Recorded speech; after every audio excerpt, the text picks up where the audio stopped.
Let's give him a warm Rhode Island welcome.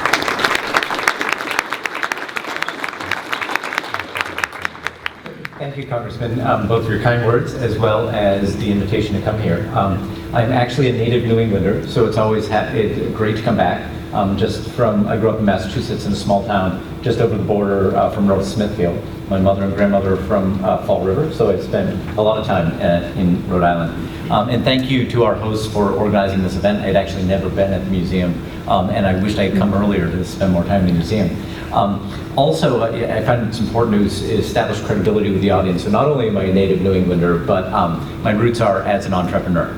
So prior to coming to this, I had built small businesses, some successfully, some not. I have made every mistake known to man as an entrepreneur and hopefully learned something along the way. I've also served as an investor previously. So I come into this job with a passion for helping small businesses and entrepreneurs, and particularly ones who have the profile like yours. And so in some ways I describe it as I've got an incredibly fun job, because fundamentally what I'm trying to do is bring more entrepreneurial and innovative approaches into the administration of how we help entrepreneurs and innovators. So what I'd like to do is just kind of walk you through a few things. I want to keep my comments informal, not go to a PowerPoint or anything. Somebody once told me that if power corrupts, PowerPoint corrupts absolutely. And I have to say that's a standard line I use now when I'm talking, and I always get a few laughs, with the one exception when I said it at a Microsoft developer's conference. Silence, and I just kind of moved on from there. So what I'd like to do is talk about three things primarily. First is set the context of, I spent a lot of time traveling around the country talking to entrepreneurs like you, what we're seeing in the economy, particularly in the innovative economy right now. Secondly, go into much greater depth about the SBIR program. As you know, it's been reauthorized. Talk a little bit about the basics of the program as well as what's happening with the reauthorization. And then thirdly, I would like to come back to the Startup America initiative, which hopefully many of you have heard about, but I just want to tell you about some things that are going on there. So first of all, let's start with the context. So, obviously this is an incredibly challenging time in the economy. And what you see is a fundamental recognition that now more than ever, we need to be doing everything that we can to help small businesses. So you've probably seen the data, half of the jobs in the economy are with small businesses and entrepreneurs. And just as importantly, when you look at net new job creation in the economy, all the research shows that the bulk of it comes from entrepreneurs and small businesses. So I would argue in general we need to be doing as much as we can to help entrepreneurs and small businesses, but particularly in the economic climate that we're in. And the challenges are great, as we don't need to tell you, but from a macro scale, if you look at, for instance, the number of startups that are generated each year, they're down by over 25% relative to where they were in 2007. McKinsey estimated that's cost the economy 1.8 million jobs because of the decline in startups. We're also seeing a sharp spike upward in failure rate of small businesses and entrepreneurs. Nobody's quantified the impact of that failure rate, but we know that that's great and meaningful. And beyond just those numbers, as I get out and talk to small businesses, we hear all the kinds of challenges that I'm sure you're seeing across the board. Challenges in terms of getting new customers, challenges particularly getting access to capital. And it isn't just one part of the market, we're seeing it in every part of the capital continuum. So, people who are just starting a company and were bootstrapping and historically borrowed against their credit cards, well, that's not viable. Or took a home equity line of credit, that's not available. Angel investing is down 25 to 30%. Venture capital, similar numbers. And even at the other extreme, in accessing public markets, the IPO window, has dropped precipitously. So across the board, people are having tremendous difficulties accessing capital. And so we recognize the importance, we recognize the challenges, and we have a fundamental view that we need to be doing everything we can to help you. So let's start with the SBIR program. Now, I'm not sure in the audience how many, there's some, I know entrepreneurs out there who have successfully applied and received awards from the program. Just quickly to give SBIR 101, if you will. So this is a program that was created in the 1980s with a simple idea of federal government does a lot of R&D investment and spending, obviously.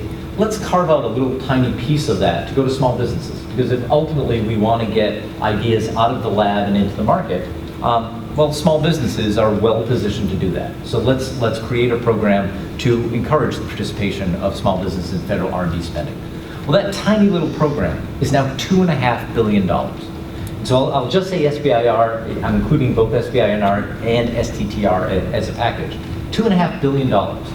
The entire venture capital industry at the seed stage only puts $1.6 billion into seed stage innovative technology companies. So here we have a program that on a non-dilutive grant or contract basis is getting cash into the kinds of companies that are, again, creating jobs. The other thing that I should mention is not all small businesses are the same. And so one of the things that we've worked on aggressively over the last couple of years is to understand that, a restaurant, a dry cleaner, incredibly important small businesses, but have a different set of needs than, again, an innovative technology company who's small now, but has aspirations and ambitions to one day be big. That's my definition of success. How can we help companies so they no longer qualify for our programs? But we need to say, how do we differentiate and serve those kind of businesses as well? And so the SBIR program is clearly focused on that sweet spot. So $2.5 billion. It's not only just money going out, but a great track record of success.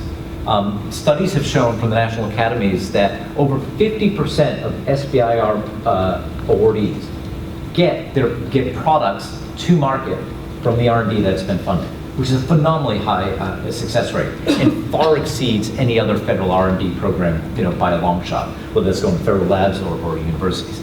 And importantly, coming back to the venture capital piece, for the most part, these awards are funding technology development that venture capital small fund, it's too early, it's too risky. And they want to come in later, and after the technology has been proven, they want to fund the business risk, but not the technology risk. So critically important early stage part of the ecosystem. Not only have products gotten to market, but phenomenally successful products have gotten to market. R&D Magazine did a study over a 15-year period of the most innovative technologies that were developed in that time. And a full 25% of those companies and those technologies have been funded by the SBIR program. And so what we've seen is companies that have emerged, some brand names that like Qualcomm, right? Who not only got its start, but I've met the founder and CEO and they said Qualcomm would have not survived if it had not been for the SBIR program. It's now a $16 billion public company that the CDMA technology that it pioneered touches 800 million subscribers. So that's the challenge to each in the audience. Get to a point where you're touching 800 million consumers in whatever product or service that you're developing. So companies like Qualcomm, companies like Genzyme, one of the most successful biotech companies in the world, as well as many companies that you've never heard of that have done phenomenal things. Companies like Advanced Ceramics Research in Tucson, Arizona, that helped use its technology and technology from 10 other SBIR winners to create the Silver Fox unmanned aerial vehicle that was deployed in the Persian Gulf because they could turn things around faster when there was a critical need from the warfighter than large companies could. And so they took, again, they brought together and integrated products from 11 different companies, including themselves, to get something deployed much, much faster. So companies like that doing great things, and we need to support more of that. So that's kind of the context of the SBIR program. Now, as many of you know, the program has been up for reauthorization, and it took approximately 3 years to reauthorize the program in Congress. I'll come to the reauthorization in 1 second. Critically importantly, while that reauthorization has been playing out, we haven't been standing still because we've got a good program here, but it can be better. And so we've been working hard to make it better. We've done things like saying, hey, we've got 11 different agencies who administer the program, each with their own specific focus. How do we learn from the best practices of something that NIH is doing successfully and get that out to the other agencies? How do we make sure Army and Navy are talking to each other? They don't always do that so well. And take best practices and make sure that's shared. How do we do things like we've relaunched SBIR.gov? Because up until then, you as an entrepreneur would have to go to 11 different agency websites to find out what solicitations and research topics were up there. So we had a radical idea. There's this technology called search. You may have heard of it. And we said, why don't we deploy a search engine across all. So you as an individual entrepreneur can come in and say, I've got this specific robotics technology, and find out that there are actually 3 very different agencies who are interested in that technology development. We made progress like that. Congress has made progress with things like the Rapid Innovation Fund to say, hey, understanding that these small businesses can be faster deploying critical technologies to help the warfighter. So separate from the reauthorization, let's get that passed to get the money into the hands of these innovative companies. So we've been working hard. All that being said, we are tremendously excited by the reauthorization that was just signed in. It was passed by Congress and signed into law by President Obama on December 31st of last year. Now, since I have to implement it, and there are all these calendar days, 180 days you have to do this, I'm glad they did it right near January 1st. It makes the counting easier for me. But basically, what this reauthorization does is, first of all, it brings stability to the program, a 6-year reauthorization. During that 3-year reauthorization cycle, it had been extended by 3 months, 1 month, et cetera. And it's critically important for such a successful program for both the agencies and entrepreneurs to know it's going to be around. So we're tremendously excited about that. We're tremendously excited in the reauthorization that there's been an increase in the set-aside. So historically, 2.5% of federal extramural R&D went to the SBIR program. We're going to increase it to 3.25%. So, meaningful increase of the total dollars that are going to be available in the program. Also in the reauthorization are critical elements to support additional programs, supporting higher levels of commercialization, goals for the agency to dramatically increase cycle times and decisions, so lots of critical elements. So for those of you who've been watching, give you a quick update on where we stand with the reauthorization. So I've been joking to some folks that you've probably all seen the Grammar Rock little cartoon about how a bill becomes a law. Well, my joke is that they never did the sequel of how a law actually turns into a set of regulations. So I'm kind of working on that one. But basically, we are now in the process of taking the statute, 100 pages of legislation, and saying, how do we turn that into the concrete guidelines by which we're going to administer the program? That's divided into 2 sets of regulations. One is in and around SBA size standards of what qualifies for a small business. And then there's a separate policy directive that we issue that gives the rules to the agencies about how to administer the program. So the size standards include a range of issues that were very hotly debated during the reauthorization in and around venture capital participation, foreign ownership. We have now issued those rules as proposed rules. We're currently in a 60-day public comment period. And so the idea is we've issued those rules. We need your feedback. We need your input. We need to say what we got right and what we got wrong. And literally that's out in the public domain. Check it out at regulations.gov or on the Federal Register. And July 17th is the timetable to get those comments in. Now, I know most of you don't have as your home page federalregister.gov. That's why it's important that we're proactively reaching out and getting your input on these kind of things.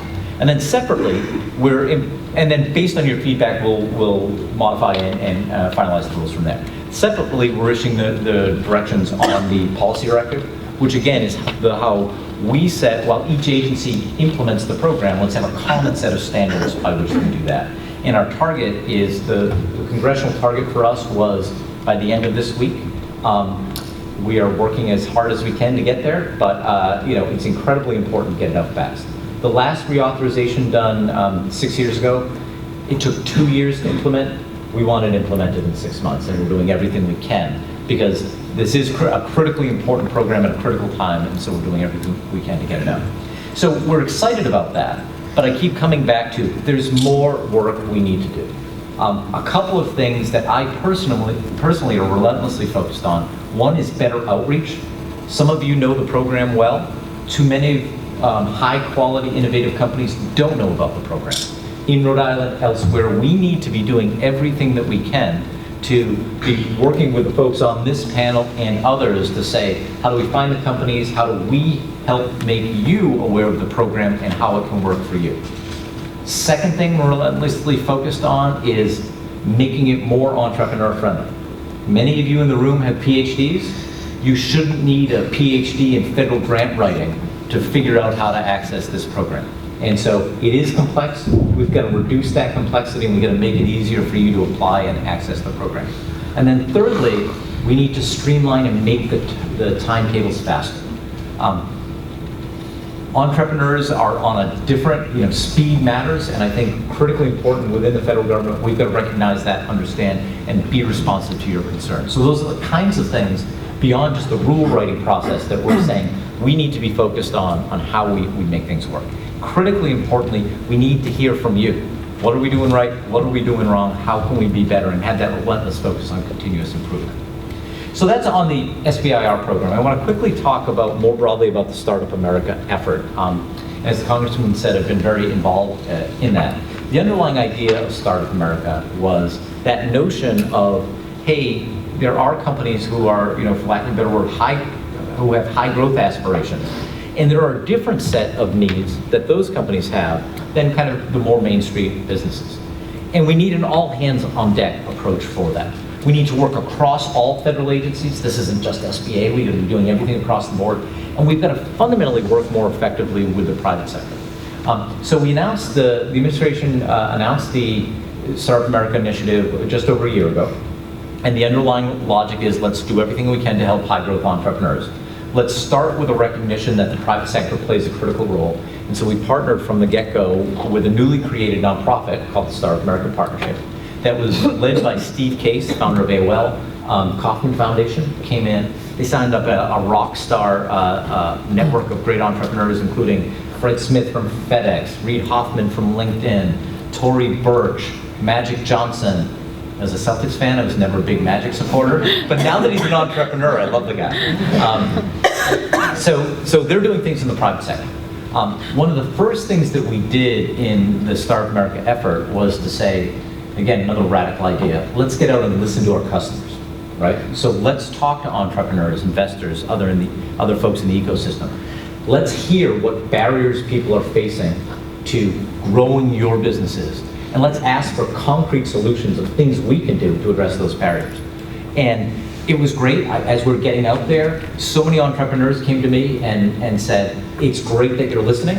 And so I felt all warm and fuzzy for about 7 seconds, and then they said, now do something about it. And so I'm really proud to say that 1 year in, we've done something about it. It's not everything we need to do, but just quickly, here are the kinds of things that we've been acting on. And what we found was those ideas fell into 3 buckets. One set of buckets is things the private sector really should do. The second is places we need congressional action. And the third is things that we could do administratively. So on the private sector side, that Steve Case-led partnership has raised over $1 billion of commitments from the Googles, the Microsofts of the world to help go back to early stage companies. And by the way, when we say Startup America, it was a catchy name. It doesn't literally just mean the 2 guys in their garage, but it's companies both during the startup, in the growth phase, but companies, again, who do have high growth potential at all stages of their life. So lots of things in the private sector. On the legislative side, we had asked and supported SBIR reauthorization. We were tremendously excited that Congress passed the SBIR reauthorization. In addition, the Jobs Act that the Congressman knows very well, focusing on the capital gaps, both at the public market IPO side, but also at those earliest stages in support of innovative new platforms like crowdfunding, that at a time when there are other challenges raising capital, to kind of more democratize the process of raising capital for entrepreneurs. So some really critical legislative changes. And then some important progress on the administrative side.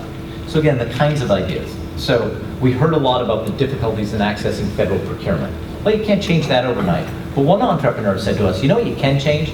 Pay me faster. I'm already selling to you, government. Pay me faster. And when I tell that to reporters, they're like, well, what does that really matter? It's like, no, it matters a lot. So the president signed an executive order to pay small businesses in 15 days. Huge win. Second thing we did, idea came from an entrepreneur. Hey, if you want the federal government to be more entrepreneurial, why don't you get more entrepreneurs in the federal government? And so we created a pilot for an entrepreneur in residence program. And we took that idea and said, let's throw it at one of our more challenging problems, which is the timelines at the FDA. Created an entrepreneur in residence team. Dean Kamen, the founder of Segway, came onto that team. Made good progress, and we said, let's take it to the next level. So about a month ago, we announced a new program called the Presidential Innovation Fellows Program, in which we've got 5 specific projects that we want entrepreneurs to come in and join us for 6 to 12-month effort to tackle those projects. For 18 spots, we've had over 1,000 applicants. And the kind of program, so one project that I'm leading, we're calling RFP Easy. And the notion, again, is how do you lower the transaction cost of selling to the federal government, just like 1040 Easy? How do you do RFP Easy to make it easier for innovative technology companies to sell to the federal government? Again, it's a pilot, it's a beta, but let's get moving. Third area, immigration. Here, tremendous set of challenges for high-skilled immigration. Now, much of this would require legislative changes, but we found that little tweaks in different programs could actually move the needle in a meaningful way. And then finally, on the capital side, again, so SBIR is part of the have on the SBIC program that the Congressman alluded to, is a very successful fund-to-funds program that gets long-term patient capital to investors.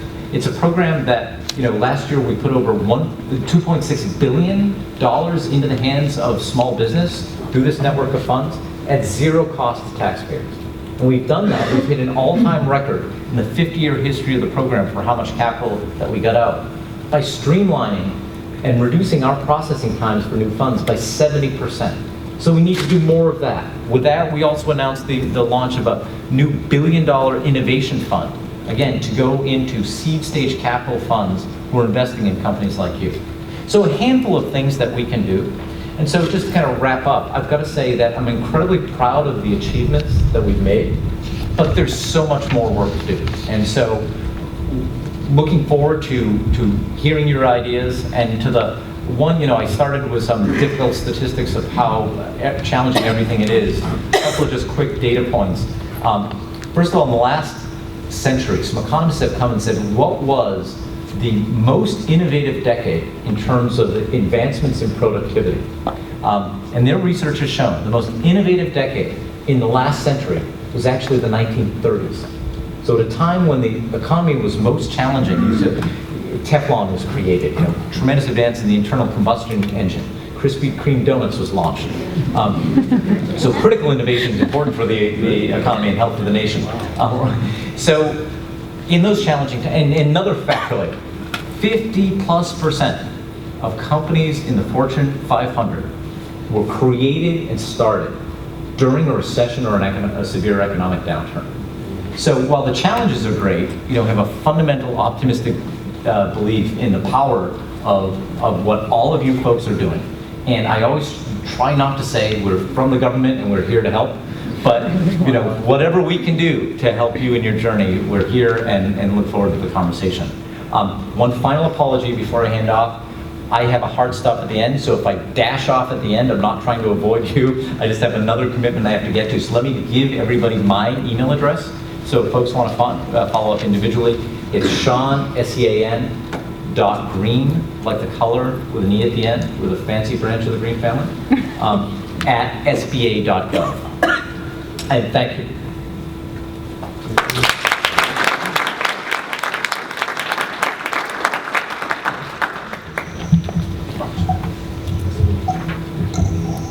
Sean, thank you very much. That was very, very insightful, and I saw a lot of writing going on and nodding, so you had the room, and hopefully I can follow up with you as well. So with that, let me take this opportunity now to turn to my left. Mark Haywood serves as the District Director of the SBA's Rhode Island District Office and is responsible for the management and delivery of the SBA's financial and technical assistance programs in our state. He has initiated and developed many outreach programs, including an expanded Minority Enterprise Development Week and the Rhode Island Salute to Small Business Initiative.